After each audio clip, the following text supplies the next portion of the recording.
Hello everyone, welcome to the master class. आपली विज्ञान series जी चालू आहे त्यातलं हे 5वं लेक्चर. आणि 5वं लेक्चर जे आपलं असणार आहे ते कोणतं, तर आधुनिक आवर्त सारणी म्हणजेच मॉडर्न पिरियडिक टेबल. आधुनिक आवर्ती सारणी ही फक्त आपण सेपरेट म्हणजे आपल्या आधीच्या ज्या काही आपण आवर्त सारणीचे प्रयत्न झाले होते ते प्रयत्न आपण 4थ्या लेक्चरमध्ये पाहिलेत आणि आधुनिक आवर्त सारणीवर आपण हे 5वं लेक्चर घेतो आहे. थोडंसं टॉपिक इम्पॉर्टंट आहे आणि समजायला थोडं क्लिष्ट संकल्पना याच्यामध्ये आहेत.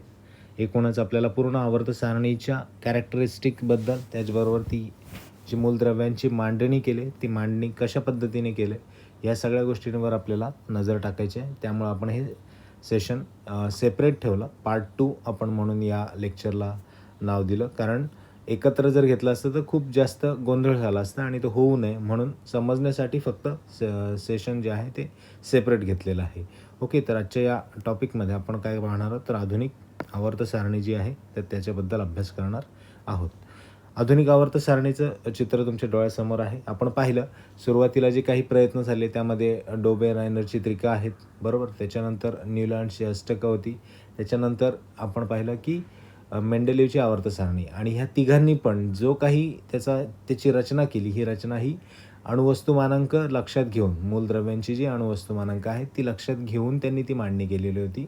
आणि या मांडणीच्या आधारे आपल्याला कशाप्रकारे त्यांचे गुण आणि दोष हे आपण पाहिले की काही अंशापर्यंत आपण मेंडेलिव्हची आवर्त सारणी आपण सक्सेसफुल झालेली म्हणू शकतो, कारण त्यांनी बऱ्यापैकी जे काही 63 मूलद्रव्ये तेव्हा ज्ञात होती त्यांना मांडणी करण्याचा प्रयत्न केला, पण ती पण त्यांना काही दोष होते की त्यांनी काही ठिकाणी एकत्र जे काही वेगळे गुणधर्म असणारे मूलद्रव्य आहेत ते एकत्र आणले, जे सारखे मूलद्रव्य ज्यांचे गुणधर्म आहेत ते वेगळे ठेवले, तर त्या दृष्टीने देखील आपल्याला पाहता आल्या. आता ह्या सगळ्यांचा आपण अभ्यास केला, बरोबर. आता आपल्याला या आधुनिक आवर्त सारणीकडे जाताना 118 मूलद्रव्यांची मांडणी कशाप्रकारे, म्हणजे आजपर्यंत ज्ञात असलेले 118 मूलद्रव्यांची जी मांडणी आहे ती कशाप्रकारे केले, कोणत्या आधारावर केले हे आपल्याला पाहणं गरजेचं असणार आहे. कारण तुम्हाला स्क्रीनवर जी दिसते आत्ता या क्षणाला ती आधुनिक आवर्त सारणी आहे आणि त्याचाच आपण अभ्यास आजच्या लेक्चरमध्ये करणार आहोत.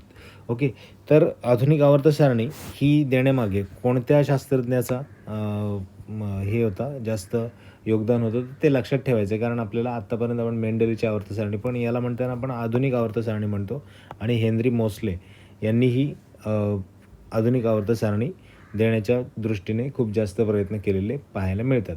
आत्तापर्यंत आपण बघितलं की अणुवस्तुमानांक हा गुणधर्म आहे आणि त्याच्या आधारावर मांडणी केलेली आहे. परंतु ज्यावेळेस आपण आधुनिक आवर्त सारणीचा विचार करतो त्यावेळेस आपल्याला लक्षात ठेवायचं की अंक हा याच्यामध्ये काय आहे, महत्त्वाचा असणार आहे. कारण जी मांडणी केली ही अणुअंकाच्या दृष्टीने केली, म्हणजे अणुअंक जसा वाढत जाईल त्याप्रमाणे ती मांडणी केलेली आपल्याला पाहायला मिळते. ओके, अणुवस्तुमानांकाच्या चढत्या क्रमाने मांडणी आपण पाहिली याच्या आधीच्या ज्या आहेत त्या. परंतु आधुनिक आवर्त सारणी, मी हे सारखं का म्हणतो आहे, कारण आपल्याला याच्यावर आयोगाने प्रश्न विचारून झालेले आहेत. ओके, आयोगाने प्रश्न विचारले त्याच्यामुळे आपल्याला हे लक्षात ठेवायचं आहे. काय आहे आधुनिक आवर्त सारणी, कशा आधारावर आहे, तर अंक म्हणजे ॲटॉमिक नंबर जो आहे त्याच्या दृष्टीने त्याची मांडणी केलेली आपल्याला पाहायला मिळते. याचा सगळ्यात जो नियम आहे तो देखील त्याचप्रमाणे, तो कसा आहे, तर मूलद्रव्याचे भौतिक आणि रासायनिक जे गुणधर्म आहेत ते अणुअंकाचे म्हणजेच ॲटॉमिक नंबरचे आवर्तीफल आहे. म्हणजे इथे काय इम्पॉर्टंट आहे आपल्याला, तर ॲटॉमिक नंबर अणुअंकाचे आवर्तीफल. आता इथे तुम्ही पाहू शकता ॲटॉमिक नंबर आहे इथे जे वरती लिहिलेले आहेत याप्रमाणे. 1 इथे 4 दिसते तुम्हाला, इथे 5 दिसते, इथे 2 दिसते. तर याप्रमाणे जी मांडणी आहे म्हणजे 1 इथे 2, त्यानंतर 3 4 5 6 अशी हे जी मांडणी केली ही ॲटॉमिक नंबरप्रमाणे केली, म्हणजेच अणुअंकाच्या प्रमाणे केलेली आपल्याला पाहायला मिळते. ओके, म्हणजे जे भौतिक आणि रासायनिक गुणधर्म याचे आवर्तीफल अणुअंकाचे आवर्तीफल आहे असं कोण म्हणतं, तर आधुनिक आवर्त सारणी कोणी दिली, हेनरी मोसले. हेनरी मोसले यांचं नाव लक्षात ठेवायचं. ज्यावेळेस आयोगाने असा प्रश्न विचारला की हेनरी मोसले यांच्यानुसार म्हणजे यांची आधुनिक आवर्त सारणी ही कोणत्या याची रचना, मूलद्रव्यांची रचना कोणत्या आधारावर केली, तर अणुअंकांच्या आधारावर केलेली आहे. त्यानंतर जे काही मूलद्रव्यांचे स्थान आहे त्याच्याबद्दल आपल्याला माहिती घ्यायची आहे, कारण याच्यावर देखील आयोग आपल्याला जरी फॅक्च्युअल क्वेश्चन नाही विचारलं तरी पण आपल्याला 1 टियर 2 टियरमध्ये देखील क्वेश्चन विचारण्याची शक्यता आहे. स्टेटमेंट्स देऊन आपल्याला क्वेश्चन विचारण्याची शक्यता आहे. तर मूलद्रव्यांचे स्थान कसे आहे ते आपण बघून घेऊ. आधुनिक आवर्त सारणीत आडव्या ओळींना काय म्हणतात? आवर्तने म्हणतात. हे लक्षात ठेवायचं. इथे पण कन्फ्युजन करू शकतात. आपल्याला मेंडेलिव्हच्या आवर्त सारणीत देखील आपण आडव्या ओळींना आवर्तनच म्हटलेली होती आणि उभ्या स्तंभांना गण किंवा ग्रुप म्हणतात. ओके, गण किंवा ग्रुप म्हणतात. त्यामुळे हे पण लक्षात ठेवायचे. आता हे लक्षात कसं ठेवायचं? तर कन्फ्युजन होत असेल की आडव्या ओळींना काय ग्रुप की गण किंवा यांना, तर आडवी ओळ म्हणजे आ आणि आवर्तने पण आच आहे. त्यामुळे आपल्याला लक्षात ठेवायचं आहे आडवी ओळ आवर्तने. ओके, आणि आवर्तने म्हणजेच पिरियड्स. आता हे पिरियड आणि ग्रुप यांच्यात कन्फ्युजन नाही करायचं, कारण आपण आवर्त सारणी म्हणतो आणि पिरियडिक टेबल असं देखील इंग्लिशमध्ये म्हणतो. त्यामुळे हे लक्षात ठेवायला सोपं जातं. आणि उभ्या गणांना ग्रुप्स म्हणतात. ओके, त्यानंतर जे आवर्त सारणीतली मांडणी आहे ती कशी आहे? तर 7 आवर्तने आहेत त्याच्यामध्ये. म्हणजे आडव्या ओळी किती आहेत? 7 आहेत आणि 18 गण. 18 गण म्हणजे जे उभे ग्रुप आहेत हे किती आहेत? 18 आहेत. हे आपण इथे पाहू शकता.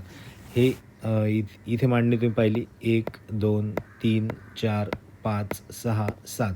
7 हे काय आहेत? गण आहेत. ओके, हे जे लॅक्टिनाइड आणि हे आहेत ॲक्टिनाइड्स, हे कुठले आहेत?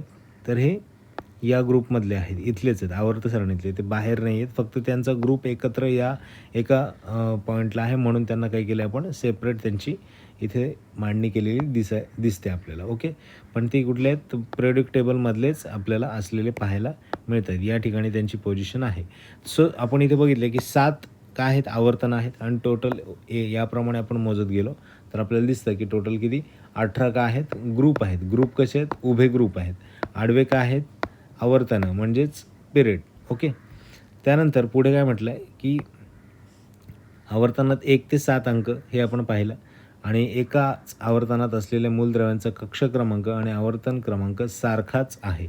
एका आवर्तनात असलेल्या मूलद्रव्यांचा, आवर्तन म्हणजे काय? आडवी, त्यांची कक्ष क्रमांक कसा आहे? सारखा. ओके, आणि आवर्तन क्रमांक देखील सारखाच आहे. उदाहरणार्थ सोडियम हा 3ऱ्या आवर्तनात येतो म्हणून त्याला 3 कक्ष आहेत. ओके, म्हणजे हे आवर्तनामध्ये असलेले जे सगळे मूलद्रव्य आहेत, 4थ्या आवर्तनामध्ये असलेले, नंतर 5व्या आवर्तनामध्ये असलेले, तर यांचा कक्षा क्रमांक सारखाच आहे, म्हणून ते एका आवर्तनामध्ये आपल्याला असलेले पाहायला मिळत आहेत. कक्षा क्रमांक कसा आहे? सारखा आहे. ओके, त्यानंतर पुढे आपल्याला काय म्हटलं की सोडियम हा 3ऱ्या आवर्तनात येतो म्हणून त्याला 3 कक्षा आहेत. सोडियम 3ऱ्या आवर्तनात येतो म्हणून त्याला आपण काय म्हणतो?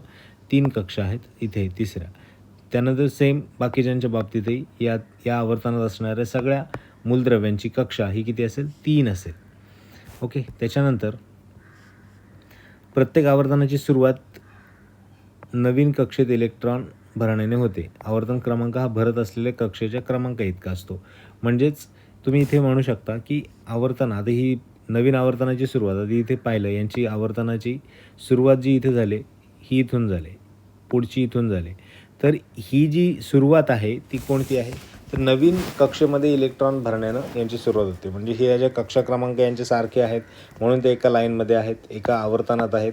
आणि जेव्हा इथून एक एक्स्ट्रा इलेक्ट्रॉन भरण्याने सुरुवात होते नवीन कक्षेमध्ये, तर तो इथे पुढे कंटिन्यू न होता तो कुठे जातो? इथे जातो. आणि त्याच्यानुसार आपल्याला काय पाहायला मिळतं की नवीन कक्षेतून सुरुवात होते आवर्तनांची. अशा प्रकारे ती मांडणी आपल्याला पाहायला मिळते. म्हणजे एवढं तुम्हाला लक्षात आलं की कक्षा क्रमांक कसा असतो? सारखा असतो. कक्ष क्रमांक सारखा असतो आवर्तनांमध्ये. ओके, तर ती एक आत्तापर्यंतची हायलाइटेड गोष्ट, म्हणून ते एका आवर्तनामध्ये आहेत. इथपर्यंत तुम्हाला जर क्लिअर असेल तर फक्त आपल्या लक्षात काय ठेवायचं आहे आत्तापर्यंत आपण पाहिलेल्या गोष्टींमध्ये?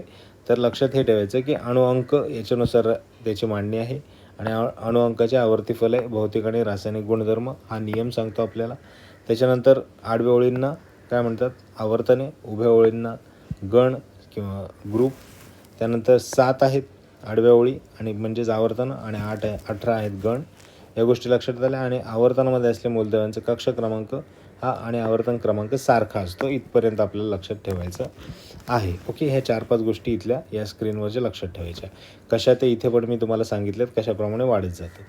त्यानंतर पहिले आवर्तन सर्वात लहान आहे आणि त्याच्यामध्ये फक्त 2 मूलद्रव्य आपल्याला असलेली पाहायला मिळतात. पहिले आवर्तन म्हणजे कोणते? तर इथे पाहू शकता तुम्ही पहिलं आवर्तन क्रमांक 1 म्हणजे कोणता? हायड्रोजन आणि हेलियम हे आपल्याला पहिल्या आवर्तनामध्ये असलेले पाहायला मिळतात आणि त्याच्यामध्ये किती मूलद्रव्य आहेत? तर फक्त 2 मूलद्रव्य. तुम्हाला लक्षात ठेवायचं आहे, कारण 2 मूलद्रव्य याच्यामध्ये फक्त आपल्याला असलेली पाहायला मिळतात. ओके.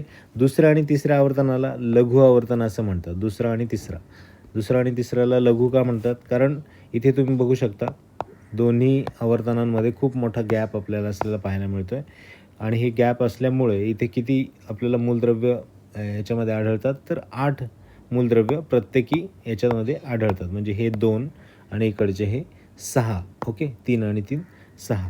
तर याप्रमाणे आपल्याला 8 दुसऱ्या आणि तिसऱ्यामध्ये 8 मूलद्रव्य असलेली पाहायला मिळतात. म्हणून त्यांना काय म्हणतो आपण? तर लघु आवर्तने असं म्हणतो. प्रत्येक आवर्तनामध्ये 8 मूलद्रव्य आपण ते पाहिले कसे आहेत. चौथ्या आणि पाचव्या आवर्तनात प्रत्येकी 18 मूलद्रव्य आहेत, म्हणून त्यांना आपण काय म्हणतो? तर दीर्घ आवर्तनं, लाँग पिरियड म्हणतो. कोणत्या? तर चौथ्या आणि आता इथे आपण पहिल्यामध्ये किती आहेत? तर फक्त 2च आहेत. दुसऱ्या आणि तिसऱ्यामध्ये आपण काय पाहिलं की हे शॉर्ट आहेत, बरोबर? शॉर्ट आहेत, त्यामुळे ते शॉर्ट आहेत ते लक्षात ठेवायचं. आणि किती आहेत प्रत्येकामध्ये?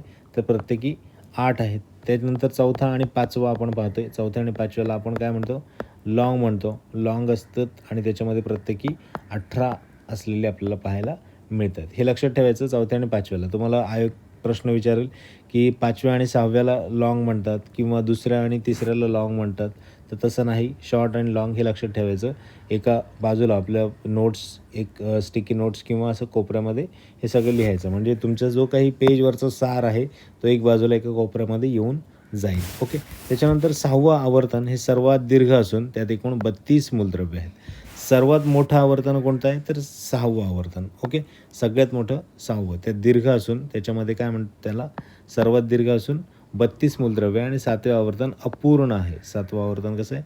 अपूर्ण आहे आणि 6वं आवर्तन हे सर्वात दीर्घ आहे आणि त्याच्यामध्ये 32 मूलद्रव्य असलेली पाहायला मिळतात. हे 6वं आवर्तन आणि याच्यामध्ये 32 मूलद्रव्य, त्यातली ही तुम्ही इथली लक्षात घेऊ शकता, ही पण त्याच्यामध्ये ॲड आहेत. ओके. तर ही आत्ता याच्यामध्ये 32 मूलद्रव्य असलेले आपल्याला पाहायला मिळतात. त्यानंतर 1 ते 18 असे गण क्रमांक आहेत आणि त्याच्यानंतर इलेक्ट्रॉन स्वरूपण किंवा संयुज इलेक्ट्रॉन समान आहेत. संयुज इलेक्ट्रॉन आपण याची संकल्पना पाहिलेली आहे. संयुज इलेक्ट्रॉन म्हणजे काय? तर त्यांच्या बाह्यतम कक्षामध्ये असलेल्या इलेक्ट्रॉनची संख्या, जो कोणता मूलद्रव्य आहे त्यांच्या बाह्यतम कक्षामध्ये किती इलेक्ट्रॉन्स आहेत त्याच्यानुसार आपण त्याची व्हॅलन्सी काढतो, संयुजा काढतो, बरोबर? म्हणजे त्याला संयोग पावण्यासाठी आवश्यक असलेल्या इलेक्ट्रॉनची संख्या म्हणजेच संयुजा आणि बाह्यतम कक्षामध्ये प्रेझेंट असलेल्या किंवा असलेल्या इलेक्ट्रॉनची संख्या ही म्हणजे संयुज इलेक्ट्रॉन आपण त्याला म्हणतो. ओके. म्हणजेच असे इलेक्ट्रॉनला अशा मूलद्रव्यांना कसं सारख्या गणात स्थान दिलेलं आहे, ज्यांचं संयुज इलेक्ट्रॉन समान आहे. उदाहरणार्थ सोडियम आणि पोटॅशियम यांचा गण 1 आहे, तर त्याची संयुजा पण 1च आहे. ओके. कुठं पाहू शकतो तुम्ही इथं? सोडियम आणि पोटॅशियम ह्या सगळ्यांची आपल्याला संयुजा 1 असलेली पाहायला मिळते. म्हणजे एका गणामध्ये जे आहेत त्यांची संयुजा 1 आहे. म्हणजे 1 म्हणजे एकसारखी आहे. ओके. त्यानंतर समान गणातील मूलद्रव्ये समान रासायनिक गुणधर्म दर्शवतात. समान गणातील मूलद्रव्ये समान रासायनिक गुणधर्म दर्शवतात. त्यानंतर गण 1 मध्ये अल्कधर्मी धातू आहेत, तर दुसऱ्या गणात अम्लारीधर्मी मृदा धातू आहेत, म्हणजेच अल्कलाईन अर्थ मेटल आहेत. त्यानंतर 17व्या गणात हॅलोजन, तर 18व्या गणात निष्क्रिय वायू नोबल गॅस त्याला आपण राजवायू, निष्क्रिय, इनर्ट गॅस असं देखील म्हणतो. कारण यांचे जे आहेत ते अष्टक पूर्ण झालेलं असतं. अष्टक पूर्ण झाले म्हणजेच त्यांचं बाह्यतम कक्षेमधलं जी स्टॅबिलिटी आहे ती त्यांनी प्राप्त केलेली आहे आणि जे स्टेबल असतात, ज्यांची कक्षा म्हणजे ज्यांचं अष्टक पूर्ण झालेलं असतं, ते आपण काय म्हणतो? त्यांना निष्क्रिय वायू किंवा इनर्ट गॅस किंवा नोबल गॅस असं देखील म्हणतो. म्हणून 18व्या गणामध्ये निष्क्रिय वायू तुम्ही इथे पाहू शकता. 18व्या गणामध्ये जे आहेत ते हे सगळे निष्क्रिय वायू आहेत आणि यांना आपण नोबेल गॅस असं देखील म्हणतो. हे जे इथे तुम्ही दिसतं helium, neon, argon, krypton, xenon, radon, ठीक आहे. तर हे सगळे जे आहेत हे कार्यकर्ते कोण आहेत? तर निष्क्रिय आहेत. कारण का? हे स्टॅबिलाइज आहेत, कारण यांचं अष्टक पूर्ण झालेलं असतं. त्यामुळे शेवटच्या कक्षेमध्ये यांना स्टॅबिलिटी प्राप्त झालेली असते, त्यामुळे ते निष्क्रिय. आता जर निष्क्रिय नसते, स्टॅबिलिटी नसते, म्हणजे ते काहीतरी ॲक्टिव्ह असते, त्यांना इलेक्ट्रॉन देण्याच्या घेण्याच्या अष्टक पूर्ण करण्याच्या दृष्टीने काहीतरी प्रयत्न झाले असते, तर अशा पद्धतीचे प्रयत्न करणं म्हणजे इन्स्टॅबिलिटी. आणि इन्स्टॅबिलिटी म्हणजेच काय म्हणू आपण, तर हे बाकीचे जे कार्यकर्ते आहेत त्यांच्यानुसार आपल्याला पाहायचं आहे. हे जे निष्क्रिय आहेत ते आपल्याला लक्षात ठेवायचे, सगळ्यांची नावं लक्षात ठेवायची. कारण तुम्हाला असं देखील प्रश्न विचारला जाईल की खालीलपैकी कोणतेही निष्क्रिय वायू आहेत, बरोबर. खालीलपैकी कोणतेही 18व्या गणातील वायू आहेत, त्याला आपण नोबेल गॅस म्हणतो. नोबेल गॅस खालीलपैकी कोणते नोबेल गॅस आहेत, खालीलपैकी कोणते इनर्ट गॅस आहेत. राजवायू देखील म्हटलं जातं, निष्क्रिय वायू देखील म्हटलं जातं. त्यामुळे यांना वेगवेगळे नाव आहेत, ती पण लक्षात ठेवायची. 18व्या गणामध्ये हे सगळे येतात आणि 18व्या गणातील एक कोण कोण आहेत ते देखील आपल्याला लक्षात ठेवायला लागतील. ओके. कारण आयोग आता अलीकडे जर आपण ट्रेंड पाहिला आयोगाचा, तर आयोग डायरेक्ट ग्रुपवर प्रश्न विचारतो. आपण पुढे बघू की याला एस, याला पी, याला डी आणि याला एफ असं म्हणतो. हे वेगवेगळ्या टाईपमध्ये आहेत. तर एसमधील कोणकोणते एस या स्तंभातील आहेत, कोणकोणते पी या स्तंभातील आहेत, कोणकोणते डी या स्तंभातील आणि कोणकोणते एफ या स्तंभातील आहेत. तर अशा प्रकारे आपल्याला विचारतं. ढोबळमानाने आपल्याला किमान ह्या गोष्टी लक्षात असायला पाहिजेत की कोण कुठे आहे. ओके. तर अगदी सगळ्या 118च्या 118 पाठ करणं थोडंसं अवघड आहे, पण बेसिक जे आहेत ना ते आपल्याला किमान लक्षात ठेवावे लागतील.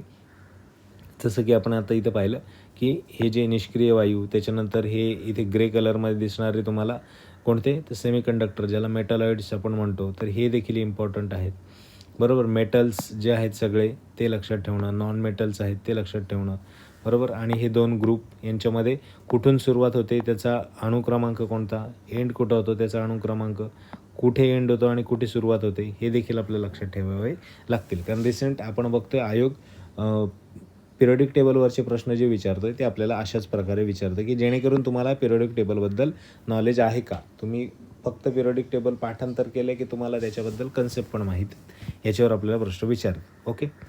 त्यानंतर पुढे आपण पाहिलं कशा प्रकारे इनर्ट गॅस, नोबेल गॅस आहेत. आणि 17व्या ज्या गणामध्ये आपल्याला हॅलोजन्स सापडतात. हॅलोजन हे काय की सॉल्ट मेकर यांना म्हटलं जातं. सॉल्ट मेकर कारण सॉल्ट तयार करण्याच्या दृष्टीने म्हणजे फ्लोराईड, क्लोराईड, ब्रोमाईड, आयोडाईड वगैरे अशा पद्धतीची आपल्याला इथे हे एखाद्या दुसऱ्या मूलद्रव्याबरोबर संयोग पाहून काय करतं, तर वेगवेगळे सॉल्ट्स तयार करतात, म्हणून सॉल्ट मेकर. तुम्हाला असंही प्रश्न विचारला जाईल की खालीपैकी कोणाला सॉल्ट मेकर म्हटलं जातं, मग तुम्हाला खाली उत्तर असतील हॅलोजन्स, बरोबर. त्यानंतर अर्थ मेटल असेल किंवा निष्क्रिय वायू कोणाला म्हटलं जातं सॉल्ट मेकर, तर हे जे हॅलोजन्स आहेत 17व्या गणातले, तर त्यांना आपण काय म्हणतो, सॉल्ट मेकर असं म्हणतो. ओके. इथपर्यंत लक्षात घ्या. लॉंग कोणतं, शॉर्ट कोणतं, त्यानंतर किती मूलद्रव्य आहेत, कोणत्या आधारावर आहेत, त्यानंतर 17व्या 18व्यामध्ये कोण कोण आहे हे देखील आपण पाहिलं. पुढे इलेक्ट्रॉन स्वरूपणच्या आधारे आवर्त सारणीची विभागणी 4 खंडांमध्ये केली जाते. कोणते 4 खंड आहेत, तर S block, P block, D block, F block, अशा पद्धतीने आपल्याला 4 खंडांमध्ये आपल्याला ही विभागणी केलेली पाहायला मिळते. एस ब्लॉक म्हणजे कोणता ब्लॉक, तर एस ब्लॉक हा इथून आपल्याला फक्त पाहायला मिळतो, हा एस ब्लॉक आहे. ओके.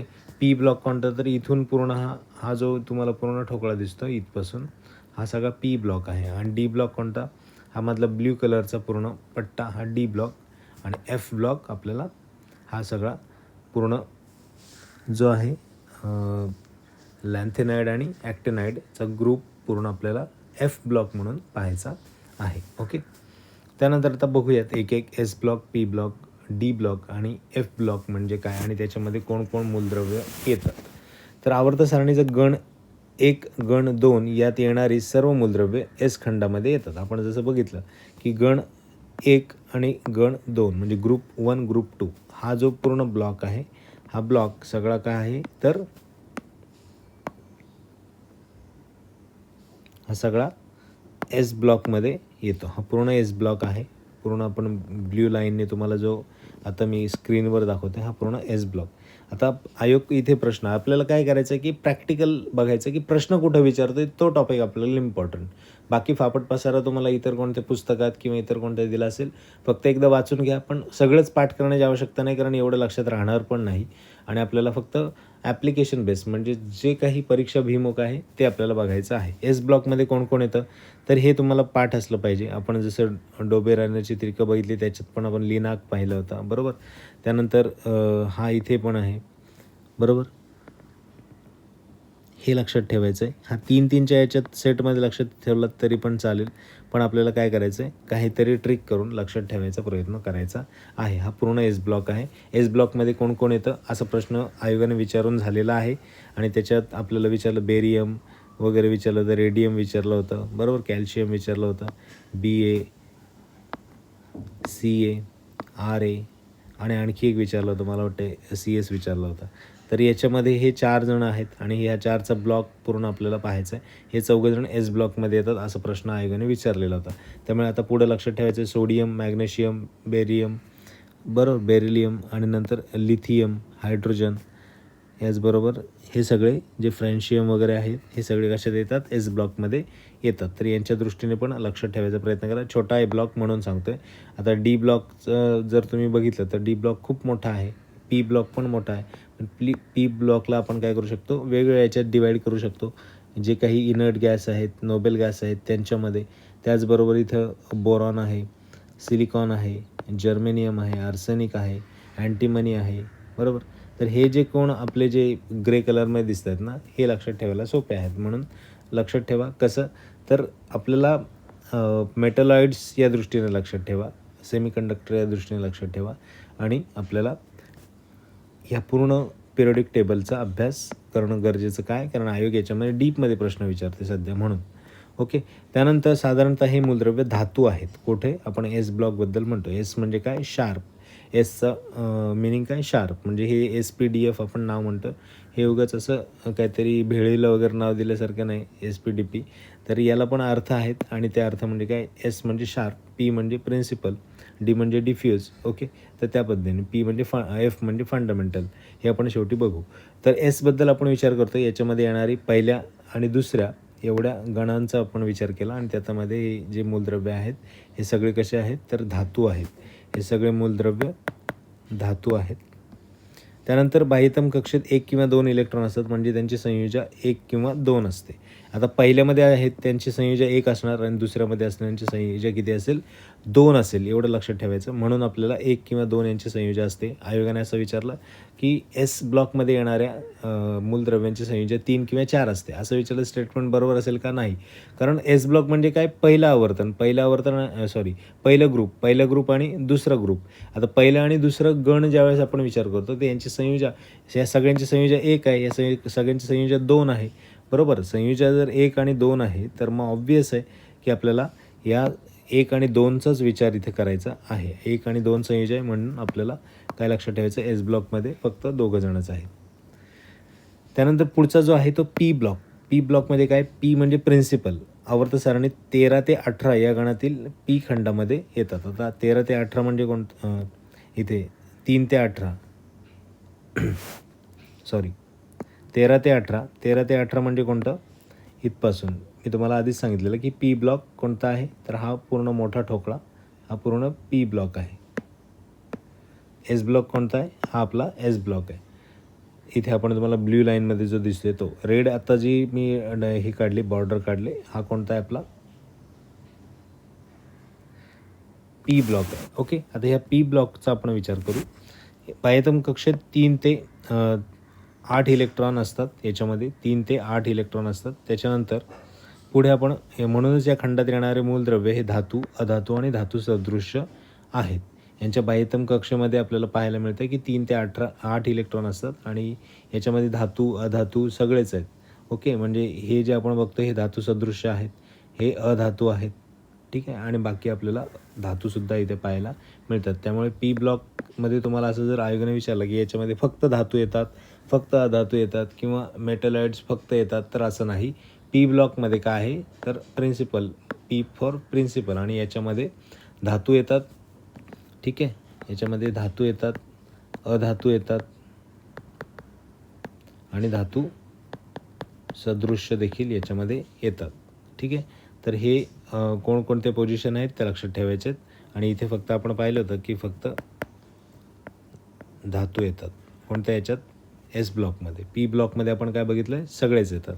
त्यानंतर पुढे 18वा गण हा निऑन, आर्गॉन या वायूने भरलेला आहे. बाह्यतम कक्षा परिपूर्ण आहे, बरोबर. आपण म्हणून त्यांना निष्क्रिय, इनर्ट गॅस म्हणतो किंवा राज्य वायू किंवा नोबेल गॅस म्हणतो. ही दोन्ही नावं लक्षात ठेवायची, कारण आयोग कोणत्याही नावांनी यांना विचारू शकतं. एस आणि पी याच्यातली प्रसामान्य मूलद्रव्य असं म्हणतात, त्यांना नॉर्मल एलिमेंट्स असं म्हणतात. कशामध्ये, एस आणि पी ब्लॉकमध्ये असणारे सगळे हे आणि हे काय आहेत, प्रसामान्य म्हणजेच प्रसामान्य मूलद्रव्य असं जर विचारलं तुम्हाला, असा प्रश्न आयोगाने विचारला की प्रसामान्य मूलद्रव्य कोणाला म्हणतात, मग तुम्हाला असं फक्त एस, फक्त पी, फक्त डी की एस पी मधलं, तर एस पी मध्ये जे कोण आहेत मूलद्रव्य त्यांना आपण काय म्हणतो, प्रसामान्य मूलद्रव्य. आणि प्रसामान्य मूलद्रव्य म्हणजेच आपण काय, नॉर्मल एलिमेंट्स असं त्यांना म्हणतो. ओके. तर प्रसामान्य मूलद्रव्य म्हणजे रासायनिक अभिक्रियेत भाग घेतात, कारण त्यांच्या बाह्यतम कक्षा अपूर्ण असतात. परंतु पी खंडातील 18वा प्रसामान्य असेल का? आता प्रसामान्य आपण का म्हणतो, कारण ते रासायनिक क्रियेत भाग घेतात. का भाग घेतात? कारण त्यांचं अष्टक पूर्ण झालेलं नसतं, ते इनॲक्टिव्ह असतात, बरोबर. ते ॲक्टिव्ह असतात, बरोबर.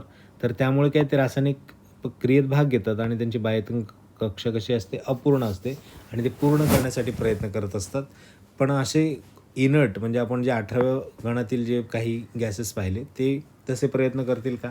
नाही करणार. का? कारण ते काय आहेत, त्यांचं अष्टक पूर्ण आहे, म्हणून ते निष्क्रिय आहेत, म्हणून ते इनर्ट आहेत. म्हणून फक्त 18 प्रसामान्य नसतात. हे एस आणि पीमध्ये आपण बघितलं की प्रसामान्य हा अर्थ पाहिला. प्रसामान्य म्हणजे काय, की ते त्यांची शेवटची कक्षा जी आहे ती अपूर्ण असते.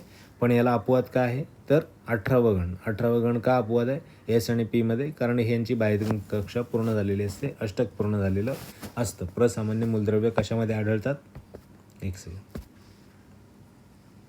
तर एस आणि पीमध्ये. आणि त्याला अपवाद काय, तर 18वं गण हे की त्याला अपवाद असणार आहे. ठीक आहे.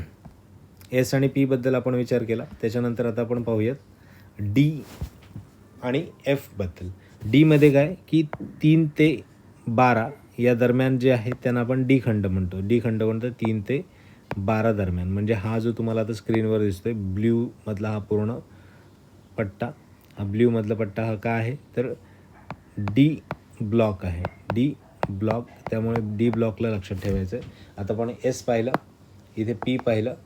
ओके. पी, एस आणि पीमधले प्रसामान्य मूलद्रव्य आहेत आणि प्रसामान्य का आहेत ते पण पाहिलं बाह्यतम कक्षेबद्दल. आणि इथे कंप्लीट आहे म्हणून यांना राजवायू निष्क्रिय देखील म्हणतो. मी वारंवार या सगळ्या गोष्टी तुमच्या समोर का आणतो, कारण तुम्हाला ते छापलं जावं डोक्यामध्ये. पुस्तक वाचताना आपण काय करतो, जस्ट आपण प्रोसीड करतो सगळ्या गोष्टी. नाही समजलं की बघू नंतर त्या गोष्टींमध्ये आपल्या लक्षात राहत नाही. तुम्ही हे सेशन जर पूर्ण पाहत असाल तर एकदम व्यवस्थितपणे मी सांगण्याचा प्रयत्न करतो की कुठे कोण आहे आणि कशाबद्दल, कारण आयोग आता डीपमध्ये जाऊन प्रश्न आपल्याला विचारतो आहे या टॉपिकवर.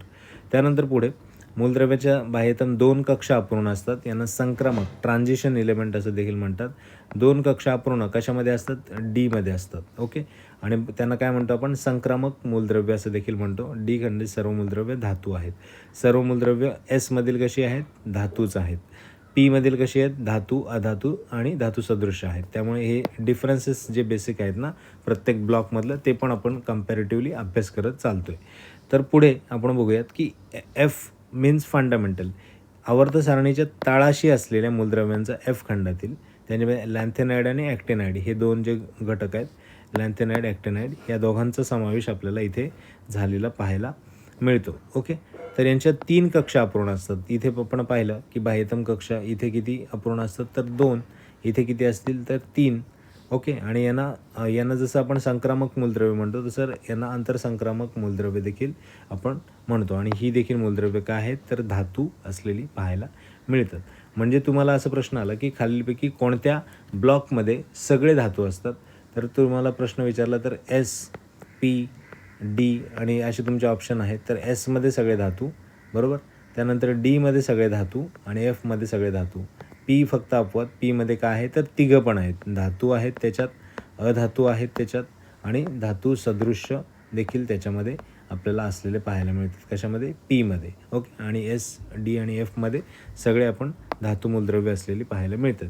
तर हे जे काही लॅन्थेनाइड आणि ॲक्टिनाइड आहेत, हे जे 2 ग्रुप, ह्या 2 ग्रुपवर देखील आयोगाने प्रश्न विचारले आणि त्याच्यामध्ये आपल्याला कन्फ्यूज केलं आहे. 6व्या आवर्तनात कोण, 7व्या आवर्तनात कोण. 6व्यामध्ये कोण, लॅन्थेनाइड, ॲक्टिनाइड, LA. ओके, तर हे L आणि A लक्षात ठेवायचं. हा पूर्ण आपल्याला म्हणजे बेसिक काय आहे आपलं, की लॅन्थेनाइड हे 6व्या ह्याच्यामध्ये, इथे तुम्ही स्क्रीनवर बघा लॅन्थेनाइड, ॲक्टिनाइड. लॅन्थेनाइड इथे सुरू जो होतो तो लॅन्थेनमपासून होतो आणि त्याचा अणुअंक आहे 57. इथे तुम्ही पाहू शकता 57 आणि 71, जे स्क्रीनवर तुम्हाला दिसतं 57 आणि 71. त्यानंतर तो संपतो कुठे, तर 71ला संपतो. ओके, आणि तिथं जो काही त्याचा हे आहे, इथे आपण पाहू शकतो लॅन्थेनाइड सुरू कुठे होतो, तर लॅन्थेनमपासून ल्युटेशियमपर्यंत संपतो. म्हणजे हे लॅन्थेनम आणि ल्युटेशियम याच्या दरम्यान, म्हणजे 6व्या आवर्तनात लॅन्थेनमपासून सुरू होणारा आणि ल्युटेशियमपर्यंत संपणारा असं 15 मूलद्रव्य आहेत. आणि या सगळ्या ग्रुपला आपण काय म्हणतो, लॅन्थेनाइड सिरीज म्हणतो पूर्ण. ठीक आहे, लॅन्थेनाइड श्रेणी असं म्हणतो. आणि ॲक्टिनाइड हे किती, 7व्या आवर्तनात असतात. आणि ॲक्टिनियमपासून सुरू होऊन लॉरेन्शियमपर्यंत 15 मूलद्रव्य, यात पण 15 आहेत, यात पण 15 आहेत. याच्यामध्ये 15, 16 असं तुम्हाला विचारलं तर कन्फ्यूज यायचं नाही, एक सेमच आहेत, ते पण 15 आहेत दोन्ही ग्रुपमध्ये. फक्त लॅन्थेनाइड ग्रुप कुठून सुरू होतो, ल्युटेशियम, लॅन्थेनमपासून ल्युटेशियमपर्यंत. ॲक्टिनाइड कुठं होतो, तर अँटिनमपासून लॉरेन्शियमपर्यंत. तर ही 2 नावं लक्षात ठेवायची. ठीक आहे, कारण लॅन्थेनाइड हा ग्रुप आहे, याच्यामध्ये Lवरून सुरू होतो आणि याचे जे लॅथेनम आणि ल्युटेशियम हे पण Lमध्येच आहेत, त्यामुळे ते तिन्ही L आहेत. आणि ॲक्टिनाइडपासून जो सुरू होणार आहे त्याच्यामध्ये ॲक्टिनम, म्हणजे जी पहिली नावं जी दिसत आहेत आपल्याला, त्या ग्रुपचीच नावं आपल्याला त्यांच्या नावावरून असलेली पाहायला मिळतात. ओके, आणि लॉरेन्शियम हे पण आहे इथे. लॉरेन्शियमपर्यंत ॲक्टिनाइड ग्रुप संपतो आणि त्यातही 15 मूलद्रव्य असतात. ओके, तर इथपर्यंत आपण हे सगळं SPDF हे ब्लॉक पाहिले. तर या ब्लॉकचं आपल्याला लक्षात काय आलं, तर S म्हणजे काय, की पहिल्या आणि दुसऱ्या गणाला मिळून आपण S ब्लॉक म्हणतो. याच्यामध्ये सगळे धातू असतात. ओके, यांची संयोजन आहे ती 1 किंवा 2 असू शकते, कारण त्यांच्या आवर्तनानुसार. त्यानंतर P ब्लॉक आपण पाहिला. P ब्लॉकमध्ये आपण काय पाहिलं, तर त्याच्यामध्ये असलेले हे जे मूलद्रव्य आहेत ते सगळे धातू, अधातू किंवा धातू सदृश्य असू शकतात. हा पूर्ण ब्लॉक आपण पाहिला. आणि हा कसा आहे, तर S आणि P हे मिळून आपण याला प्रसामान्य मूलद्रव्य, नॉर्मल मूलद्रव्य म्हणतो. कारण हे अष्टक पूर्ण करण्यासाठी प्रयत्न करत असतात, म्हणून त्यांना प्रसामान्य आपण म्हणतो. आणि त्यातला अपवाद काय, तर 18वं हे जे गण असणारे हे अपवाद असणारे, कारण हे इनर्ट गॅस आहेत. नोबल यांचा अष्टक पूर्ण आहे, तर हे त्यामुळे निवांत असतात. आणि त्यामुळे आपल्याला लक्षात काय ठेवायचं, S आणि P फक्त लक्षात ठेवायचं. Dमध्ये काय, सगळे धातू आहेत. Dमध्ये पण आपल्याला 3 ते 12पर्यंत आपल्याला पाहायला मिळतात. आणि हे जे आहेत आपल्याला D ब्लॉकमध्ये यांच्या बाह्यतम 2 कक्षा काय असतात, अपूर्ण असतात. आणि इथे आपल्याला 3 कक्षा अपूर्ण असलेल्या पाहायला मिळतात F ब्लॉकमध्ये. आणि F ब्लॉकमध्ये देखील सगळे धातू आहेत आणि सुरू होतात कुठं, लॅन्थेनमपासून ल्युटेशियमपर्यंत 57 ते 71, म्हणजे 15 मूलद्रव्य. आणि त्यानंतर ॲक्टिनाइड ग्रुप जो आहे तो ॲक्टिनमपासून सुरू होतो आणि लॉरेन्शियमपर्यंत संपतो. हा पण 89 ते 103 एवढे ही मूलद्रव्य त्यांचे अणुअंक असलेले पाहायला मिळतात. त्यामुळे आपल्याला काय लक्षात ठेवायचं आहे, ह्या 2 गोष्टी व्यवस्थित लक्षात. S block, P block, D block. आणि याच्यामध्ये कोण कोण आहे, आता तुम्हाला हे पण सांगितलं. हे ग्रे कलरचे जे दिसत आहेत कार्यकर्ते ते कोण आहेत, तर ते मेटलॉइड्स आहेत. ओके, हे तुम्हाला पिंक कलरमध्ये दिसत आहेत, हे कोण आहेत, इथे हे पिंक कलरमधले CNO, PS, SE हे कोण आहेत, तर नॉन मेटल्स आहेत. इथे तुम्ही बघू शकता, हे कलर कोडिंग पण दिलं आहे आणि त्याच्यानुसार आहेत. ओके, त्यानंतर हॅलोजन्स आहेत. हॅलोजन्स हे बघितलं, तुम्हाला सांगितलं मी. हॅलोजन्स काय आहेत, तर सॉल्ट मेकर आहेत. त्यानंतर हे जे अल्कली मेटल्स आहेत, बरोबर, हे अल्कली मेटल्स आहेत. आणि अल्कलाईन अर्थ मेटल्स आहेत, मेटलच आहेत, पण हे अल्कली आणि अल्कली म्हणजे अल्कधर्मी आणि अम्लारीधर्मी अशा पद्धतीचे आहेत, म्हणून ते पण आपल्याला दाखवले. ट्रान्झिशन मेटल आपण बघितलं, संक्रामक मूलद्रव्य हे ब्ल्यूमध्ये दिसत आहेत. आणि ह्यांना काय म्हणतो आपण, आंतरसंक्रामक मूलद्रव्य, ती पण आपण पाहिली, बरोबर. लॅन्थेनाइड आणि ॲक्टिनाइड याच्या स्वरूपामध्ये. नोबेल गॅस तुम्हाला इथे दिसत आहेत, हे नोबेल गॅस पूर्ण तुम्हाला पर्पल कलरमध्ये दिसत आहेत. तर अशा पद्धतीने आपल्याला एकूण लक्षात ठेवायचं आहे. ऑदर मेटलमध्ये हे ब्लॅक जे दिसत आहेत हे ऑदर मेटलमध्ये आहेत. हे मेटल आहेत, हे नॉन मेटल आहेत आणि हे मेटल आहेत. म्हणजे हे तुम्ही बघू शकता, आपण ज्या संकल्पना मांडतो ना त्या संकल्पना कशा इथे इम्प्लिमेंट केल्या ते पण आपल्याला दिसतात. नॉन मेटल मेटल आणि मेटलॉइड्स म्हणजे काय दोन्हींचे गुणधर्म दाखवणारे, जे दोन्हींचे गुणधर्म म्हणजे मेटलचं पण गुणधर्म आणि नॉन मेटलचं पण गुणधर्म दाखवणारे असे कोण आहेत, तर मेटलॉइड्स, म्हणून ते बाउंड्रीवर आहेत. येतं लक्षात. हे काय आहेत, तर हे मेटल्स आहेत, हे नॉन मेटल्स आहेत आणि हे मेटलॉइड्स हे बाउंड्रीवर आहेत. झिगझॅग पद्धतीने एक लाईन ड्रॉ केली की आपल्याला ते लक्षात येतं. त्यामुळे हे बोरॉन, सिलिकॉन, जर्मेनियम, आर्सेनिक हे पाठ करायचे, कारण हे मेटलॉइड्स आहेत आणि तो ग्रुप तुम्हाला विचारण्याची शक्यता आहे. ओके. त्यानंतर काही संकीर्ण गोष्टी बघू आपण, कारण आत्तापर्यंत आपण जी अरेंजमेंट पाहिली अणुअंकाच्या दृष्टीने मांडणी केलेली आहे. अणुअंकाच्या दृष्टीने कशी, तर 1, 2 असं 1, 2, 3, 4, 5, 6, 7 असे प्रमाणे. इथे 19, 20, 21, 22, 23, त्यानंतर 37, 38, 39, 40, 41 या आधीच्या मांडण्या कशा होत्या, अणुवस्तुमानांकाच्या. मोस्लेनी केलेली आवर्त सारणी, जी आधुनिक आवर्त सारणी ती कशी आहे, तर अणुअंकाच्या. आता अणुअंक हा इम्पॉर्टंट आहे आधुनिक आवर्त सारणीमध्ये. ओके. तर एकाच गणातील मूलद्रव्यांचे संयुज इलेक्ट्रॉन कसे असतात, तर सारखेच असतात. हे आपण पाहिलं की एकाच गणातील संयुज इलेक्ट्रॉन सारखे. संयुज इलेक्ट्रॉन म्हणजे काय, की शेवटच्या कक्षामध्ये असलेल्या इलेक्ट्रॉनची संख्या. गण 2मध्ये कॅल्शियम आणि बेरियम येतात, त्या दोघांच्या पण संयुज इलेक्ट्रॉन 2 आहेत. ओके. गण 2मध्ये कॅल्शियम आणि बेरियम येतात. कॅल्शियम आणि बेरियम जे येतात इथे बघू शकता तुम्ही, गण 2मध्ये कॅल्शियम आणि बेरियम यांच्या दोघांची एकाच याच्यामध्ये येतात, म्हणून संयुज इलेक्ट्रॉन सारखे आहे. दुसऱ्या आणि तिसऱ्या आवर्तनात संयुजा डावीकडून उजवीकडे कशी जाते, वाढत जाते. नंतर 4 ते 0पर्यंत कमी होत जाते. दुसरा आणि तिसरा आवर्तन कसं आहे, तर शॉर्ट आहे आणि शॉर्ट असल्यामुळे काय 1 ते 4पर्यंत वाढत जाताना आपल्याला दिसते आणि नंतर 4पासून 0पर्यंत कमी होताना देखील आपल्याला दिसते.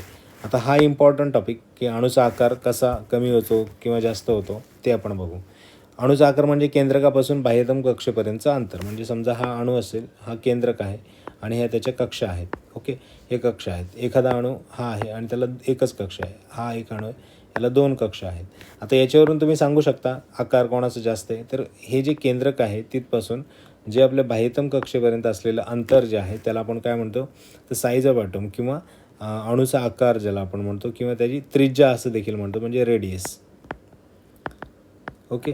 तर ही त्रिज्या ज्याची जास्त, ऑब्वियस आहे की तो अणू मोठा, आणि ज्याची त्रिज्या ही कमी त्या अणूचा आकार छोटा असं म्हणता येईल. ओके. म्हणजे जेवढी जास्त बाह्यतम कक्षा ज्या आहेत त्या असतील तेवढ्याला आपण काय म्हणू, तर तेवढा त्या अणूची त्रिज्या जास्त. ही आपल्याला सिंपल लॉजिक आहे, हे लक्षात आलं तुम्हाला. त्यानं जसे गणामध्ये वरून खाली जावे तसे तसे अणूच्या कक्षा वाढत जातात. वरून खाली जायचं तसं तसं काय होतं, अणूंची कक्षा वाढत जाते. ओके. म्हणजे वरून खाली जर आपण गेलं, इथे अणूची कक्षा म्हणजे ॲटॉमिक रेडियस काय झालं, वाढत गेलं आहे. हे तुम्हाला या डायग्रामवरून सगळ्या गोष्टी क्लिअर होतील. आता आपण ज्या डिस्कस करणार आहोत, ॲटॉमिक रेडियस कशी झाली, वाढत गेले खाली, आणि इकडं जी काय आहे ती उजवीकडून डावीकडे कशी होत गेले, वाढत गेले. त्यामुळे हे दोन्ही आपल्याला काय लक्षात ठेवायचं आहे, की गणांमध्ये कसं होतं, तर वरून खाली वाढत जाते. आवर्तनांमध्ये कसं होतं, तर उजवीकडून डावीकडे वाढत जाते.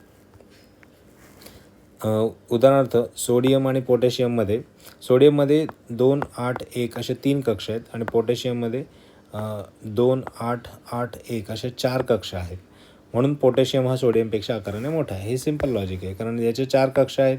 म्हणजे 4 कक्षा म्हणजे काय, आता इथे आपण बघू शकतो याच्या 4 कक्षा आहेत आणि सोडियममध्ये 3 कक्षा आहेत. तर ज्याच्या 4 कक्षा आहेत तो त्याच्यापेक्षा आकाराने मोठा असणार, ऑब्वियस आहे.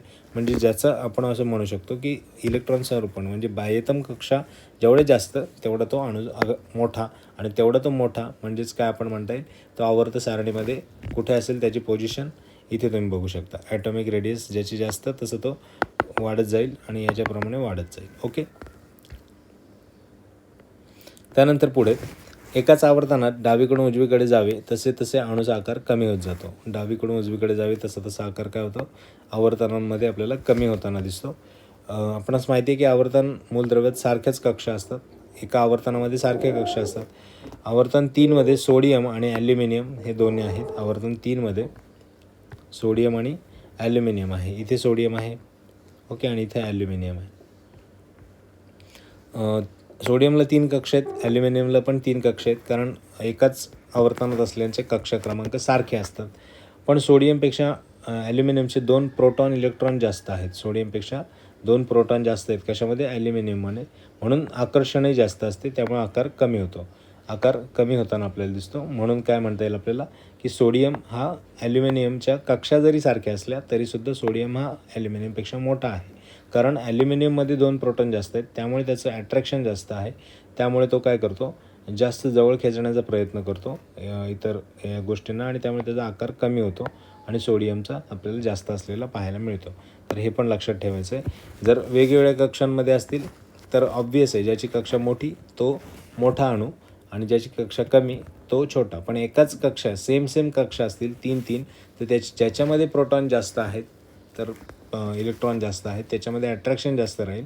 प्रोटॉन इलेक्ट्रॉन जास्त असल्यामुळं जास्त आकर्षण, तेवढंच तो काय करेल, छोटा होत जाईल आणि तो जास्त आकर्षण असते त्यामुळे तो आकार कमी होत जातो.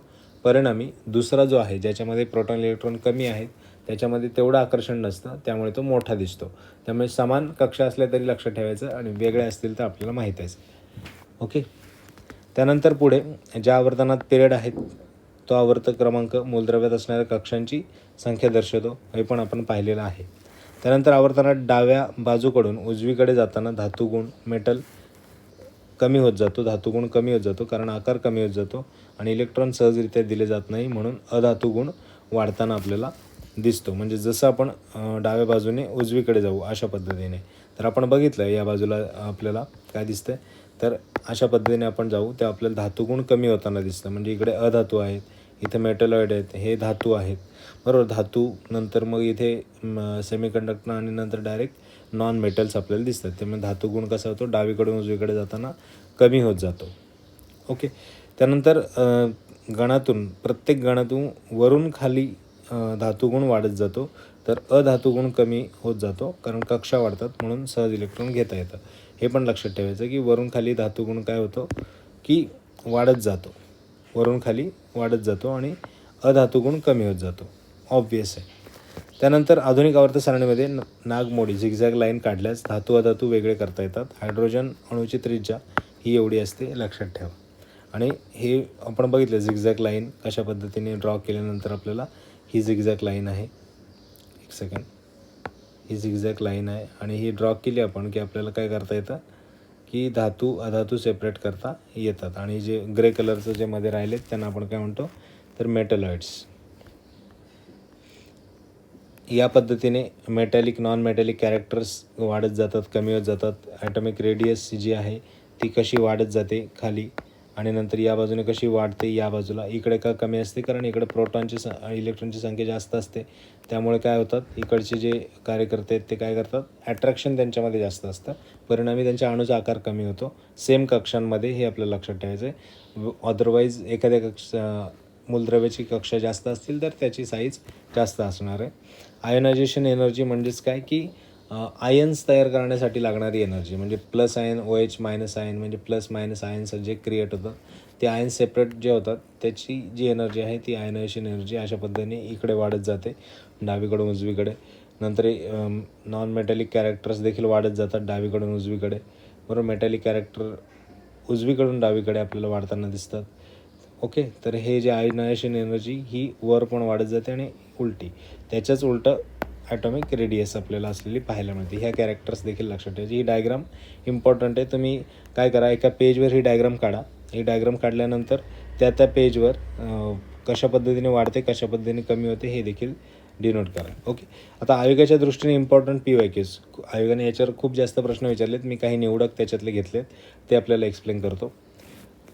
तर पहिला प्रश्न आहे की टिंबटिंब ह्या मूलद्रव्यांचा संच S स्तंभामध्ये मोडतो. S ब्लॉकमध्ये जुळणारा मूलद्रव्यांचा जो ग्रुप आहे तो आपल्याला विचारला. तर आयोगाने किती डीप प्रश्न विचारला आहे, कारण काय की अशा पद्धतीने आपली तयारी नसते. आपण रेडियस कमी होते जास्त होते एवढं बघतो, त्यानंतर जे बेसिक आहेत ते बेसिक देखील पाठ करतो, पण आपल्याला कोणते आहेत S स्तंभामध्ये, म्हणजे S स्तंभामध्ये जी आपली 7 आवर्तनं आणि 2 गण येतात ही सगळी आपल्याला लक्षात ठेवायची कशी आहेत ते बघायचं आहे.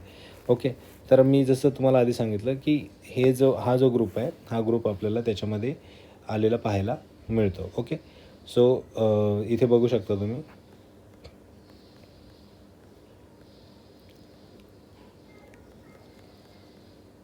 इथे सोडियम आहे, त्यानंतर कॅल्शियम आहे, बेरियम आहे आणि आय गेस रेडियम विचारलं वाटतं. ओके, तरी हा ग्रुप जो आहे हा ग्रुप आपल्याला विचारलेला होता, हा एस स्तंभामध्ये येतो. ओके, तर बाकीचे पण आपण लक्षात ठेवायचं आहे की पीमध्ये कोण येतात, डीमध्ये कोण येतात, सगळेच नाही लक्षात ठेवायचं, पण जे काही हॉट टॉपिक जसं आयोग जिथं आपलं विचारू शकता अशा फक्त गोष्टी बघून घ्या. अणुची त्रिज्या आपण बघितलं, अणुची त्रिज्या खालीपैकी अशी वरून खाली वाढत जाते का, तर हो, वरून खाली जाताना कमी होते, डावीकडून उजवीकडे जाताना. आता ए तर बरोबर आहे स्टेटमेंट, त्यामुळे 1 आणि 2 वाढण्याची शक्यता आहे, बी आणि सी तर जाईल. ओके, त्यानंतर आपण बघितलं की डावीकडून उजवीकडे जाताना वाढते, डावीकडून उजवीकडे जाताना आणि डावीकडून उजवीकडे जाताना कमी होते. तर हे त्याचं उत्तर आहे, ए आणि डी. कारण आपण बघितलं अशा पद्धतीने दाखवलेलं होतं, म्हणजे खाली जाताना वाढते आणि उजवीकडून डावीकडे जाताना वाढते, म्हणजेच डावीकडून उजवीकडे जाताना कमी होते, असा त्याचा अर्थ होतो. प्रश्न बघा तुम्हाला कसं ट्विस्ट करून विचारलं आहे, त्यामुळे हे त्रिज्या जी आहे ती या पद्धतीने आपल्याला उत्तर काढायचं आहे. त्यानंतर मोस्लेप्रमाणे आधुनिक आवर्त सारणी मूलद्रव्यांची मांडणी, आयोगाने प्रश्न विचारला अलीकडचा आहे 20-21च्या दरम्यान, कोणता आहे तर अणुक्रमांकाच्या आधारे आहे, अणुचा क्रमांक अणुक्रमांकाच्या आधारे आहे. इतर जे आहेत जो म्हणजे मेंडेलिव्ह वगैरे किंवा इतर आपले जे आपण सायंटिस्ट पाहिले डोबेरायनर किंवा या सगळ्या गोष्टींमध्ये आपल्याला अणुवस्तुमानांक पाहायला मिळाला आणि अणुचा अंक जो आहे तो कोणी सांगितलं आहे, मूलद्रव्याची मांडणी करताना मोस्ले यांनी सांगितलेलं आहे. त्यानंतर संचात पी खंडातील बघा पुन्हा एकदा एसमधलं तुम्हाला विचारलं आयोगाने, त्यानंतर पी खंडातील देखील विचारले. आता यापैकी कोणते पी खंडातील आहेत मला कमेंट बॉक्समध्ये सांगा. ओके, सो आजचं सेशन आपलं आवर्त सारणीवरचं होतं आणि या आवर्त सारणीवर आपण डिस्कशन केलं कशा पद्धतीने मांडलेले आहेत, पी ब्लॉक एस ब्लॉक कोणते कोणते आहेत, त्यांच्या प्रॉपर्टीज काय आहेत, कुठे धातू येतात, कुठं अधातू येतात, कुठं धातू सदृश्य तिन्ही एकत्र येतात. तर अशा पद्धतीने ब्लॉकची मांडणी पाहिली. त्या ब्लॉकमध्ये पण आपण लॅन्थेनाइड ॲक्टिनाइड हे पूर्ण ग्रुप पाहिले. त्या ग्रुपमध्ये पण आपण किती 15 मूलद्रव्य येतात, 57 71पर्यंत आणि 89 103पर्यंत हे पण आपण पाहिलं. पी ब्लॉकमध्ये धातू अधातू धातू सदृश्य तिन्ही असतात. एस ब्लॉकमध्ये डी ब्लॉकमध्ये एफ ब्लॉकमध्ये फक्त धातू येतात. धातू गुण कसे कसे डावीकडून उजवीकडे गेलं की कमी होत जातात, बरोबर. त्यानंतर त्रिज्यांच्या बाबतीमध्ये आपण विचार केला, त्यानंतर संयोजनच्या बाबतीमध्ये आपण विचार केला, आयनायझेशन एनर्जीच्या बाबतीमध्ये विचार केला. तर ह्या सगळ्या गोष्टी तुम्हाला पुस्तकामध्ये दिल्यात, स्टेट बोर्डमध्ये NCERTमध्ये किंवा इतर जे रेफरन्स बुक तुम्ही जसं की भस्के सरांचं असेल किंवा इतर कोणत्या लेखकाचं वाचत असेल तर त्याच्यामध्ये देखील तुम्हाला इन डेप्थ सगळ्या गोष्टी दिलेल्या आहेत. पण त्या जर तुम्ही व्हिडिओ बघितल्यानंतर त्या गोष्टी जर वाचल्यात तर तुम्हाला त्या बेटर अंडरस्टँड होतील, एवढं फक्त मी चांगलं खात्रीने सांगू शकतो. त्यामुळे ते लक्षात ठेवा. आणि सगळ्यात महत्त्वाचं काय की आपल्याला एक्झाममध्ये काय विचारलं आहे त्याच्यावर जास्त फोकस करा. PYQs आहेत त्या PYQच्या अराऊंड खेळण्याचा प्रयत्न करा, कारण आयोग जे विचारेल ते कुठलंही पुस्तक परिपूर्ण नसतं. आयोग ज्या प्रमाणे विचारेल त्याप्रमाणे अपडेशन पुस्तकामध्ये येतात. ओके, त्यामुळे आयोगाचे जे PYQ आहेत त्याच्या अराऊंड जिथे प्रश्न विचारले तो टॉपिक इम्पॉर्टंट तेवढं पहिले कवर करून घ्यायचं, मग नंतर तुम्ही काही रिसर्च करत बसा. ओके, सो आजचं सेशन आपण इथे एंड करतो आहे. Thank you so much, have a great time. आपल्या या चॅनलला नक्की सपोर्ट करा आणि आपल्या मित्रमैत्रिणींना नक्की शेअर करत राहा. थँक्यू.